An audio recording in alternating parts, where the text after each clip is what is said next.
Heart of a harsh winter, a queen gazed out her frosted window, sewing by the flickering candlelight. A sudden prick of her needle drew drops of crimson that fell onto the fresh snow below. Captivated by the contrast of red on white, she whispered, "If only I had a child with skin like snow, lips like blood, and hair as dark as midnight." Not long after, her wish was granted. A daughter was born, skin pale as winter frost, lips vivid red, hair jet black. They named her Snow White. But joy was fleeting. The queen soon passed away. A year later, the king wed a woman of breathtaking beauty, yet her heart harbored pride and cruelty. Daily she consulted her enchanted mirror, asking, "Mirror, mirror, tell me true, who shines the brightest?" The mirror always pleased her with flattering words, until one day it spoke differently.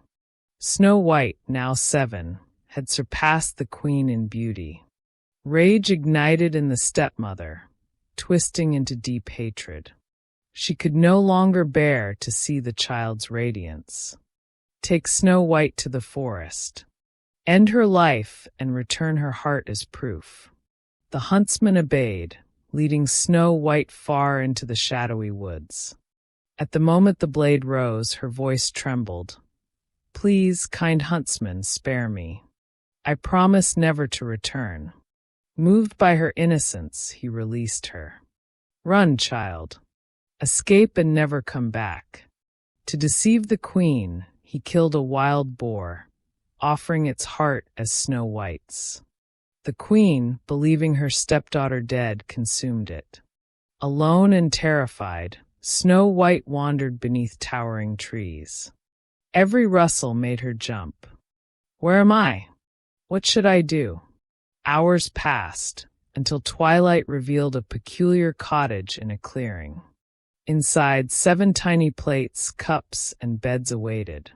Exhausted, she nibbled from each dish, sipped from each cup, and tested every bed until finding one that embraced her weary body. That evening, 7 dwarves returned from the mountains. "Someone's been in our home," they exclaimed. "Who's touched my chair, eaten from my plate, drunk my cup?" Spotting her asleep in the 7th bed, they marveled at her beauty but left her undisturbed, allowing her to rest. Morning came, and Snow White awoke, startled by the dwarves. Yet their warm smiles eased her fear. She recounted her tale, the wicked stepmother, the huntsman's mercy, and her journey through the forest. "You may stay here, care for our home, cook and clean," they offered. "We will keep you safe." She agreed, finding happiness amid the dwarves' protection.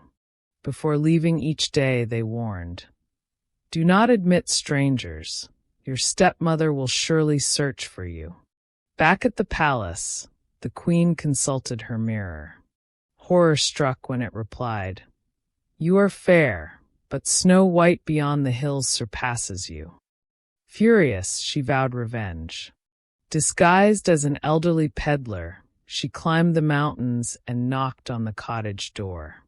"Beautiful ribbons and laces for sale," she called. Snow White, thinking her harmless, opened the door. Admiring the delicate fabric, she let the old woman in.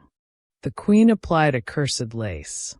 Snow White fainted, but the dwarves returned in time to save her.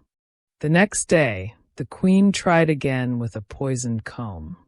Once placed in Snow White's hair, the spell took effect. Yet again, the dwarves rescued her by removing the comb. Enraged, the queen devised a final trap, a red and white apple, poisoned on one side. Disguised as a farmer woman, she offered it to Snow White. "Try this slice, dear," she suggested. "I will eat the other half." Snow White bit into the red portion and fell unconscious. The dwarves, returning home, tried everything to revive her but failed. She remained motionless for 3 days. Grieving, they placed her in a glass coffin atop a mountain, taking turns keeping watch. A prince, traveling through the forest, discovered the radiant figure. Reading the golden inscription, "Snow White, daughter of a king," he was moved by her beauty. "Let me honor her memory," he pleaded. The dwarves eventually relented. As the coffin was moved, the poisoned apple dislodged from her throat. Snow White awoke. "Where am I?" she whispered. "You are safe," said the prince. "Come with me to my castle. Will you be my queen?" She smiled and agreed. A magnificent wedding celebrated their union. The wicked queen, still unaware of Snow White's survival, was invited. Facing her mirror, it revealed, "The new queen surpasses you." At the feast, she was forced to wear red-hot iron shoes, dancing until she could dance no more, never to rise again. Peace returned.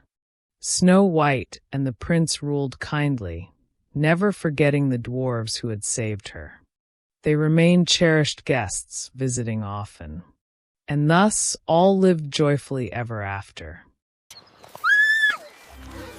Oh, it's so beautiful here.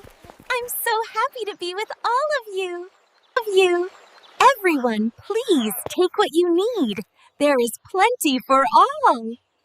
Go! Go!